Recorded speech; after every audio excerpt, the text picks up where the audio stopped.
since World War II had so many Americans volunteered to serve. 2,400 of them died in Afghanistan. Tomorrow, a memorial in their honor will be dedicated here.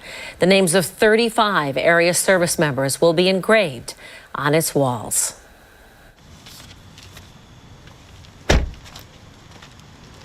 It's been a long journey to get here.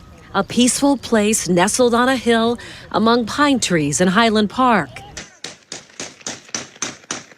It's a journey that began much differently in the violence of war thousands of miles away. Staff Sergeant Nicholas Reid of Brockport died in an Afghan village in 2012.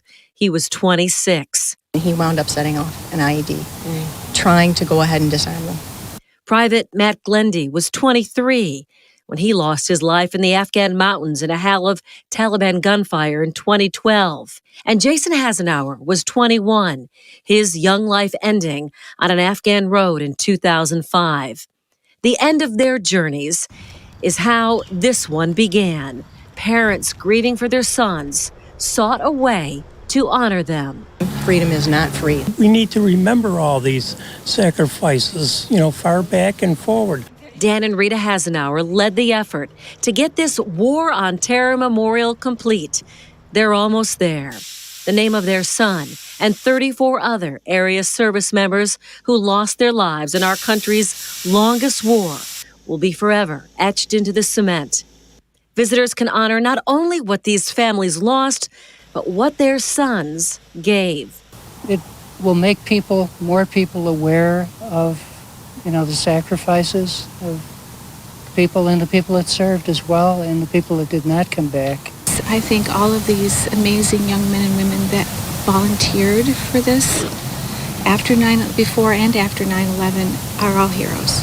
They died young men, heroes in the War on Terror, but all three began as boys who watched the Twin Towers fall 20 years ago and felt compelled to serve. It was part of who he was. And he appreciated the country. He appreciated for everything that it stood for. He had to join and take care of things, protect us, and he did. It was in his heart. It was in his being. He was literally driven to do what he did. The Hasenauers hope to soon bring Jason's daughter, Kayla, to this memorial. She was 4 months old when her dad died. She never met him. This place, they hope, will be an important part of her journey, too. I know our boys are looking down on us. He'd like it. He'd be impressed. Was halted after the Twin Towers were struck 20 years ago. A tiny Canadian town opened its runways, its homes, and its heart to thousands of stranded passengers. A Webster couple on a mission to thank the people there tell Jane Flash what they learned along the way.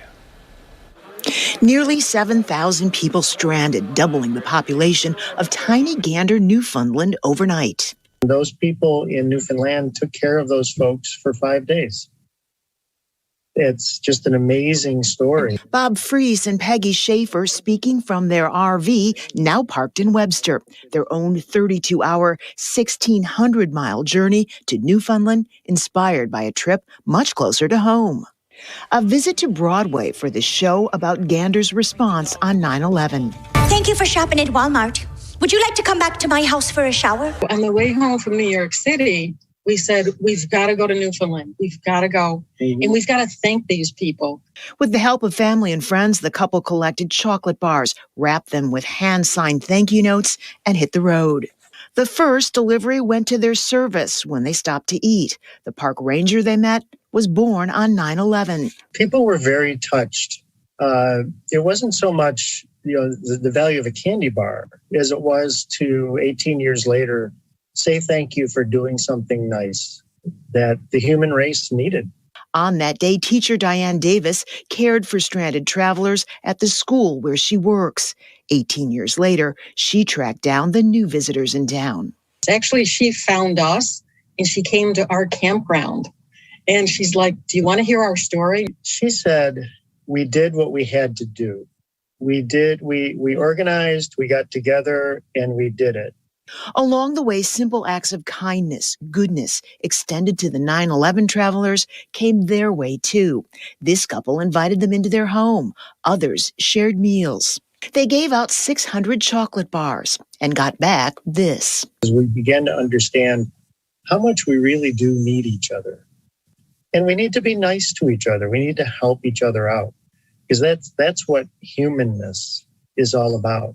From the day the world paused in shock and sadness have come simple, lasting lessons. 13 Wham's Natalie Kutchko spoke with a Rochester woman who remembers learning the news about the attacks thousands of miles away while up in the air and what happened in the days following.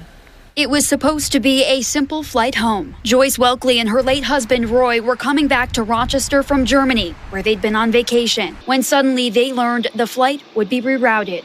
The date, September 11th, 2001.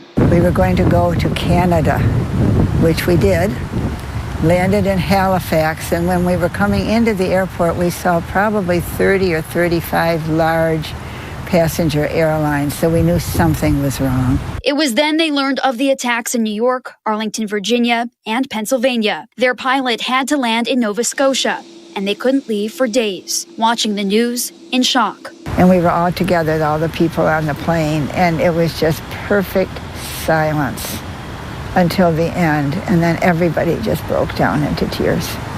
Just unimaginable. Welkley later learned crew members on her United flight lost colleagues and friends in the attacks. They did everything on their airplane under their own sad circumstances that could possibly be done for all of us. Looking back years later, Welkley says she still feels the same gratitude she did that day. For a while, it was hard to talk about it because we had such a personal connection with so many people that were going through the same thing on that airplane. And people asked us about it, of course, and we told them, but the emotion of it kept hitting us over and over and over again, I must say that. And I don't think we'll ever get over it, truthfully, except to be so thankful for such wonderful people in our lives.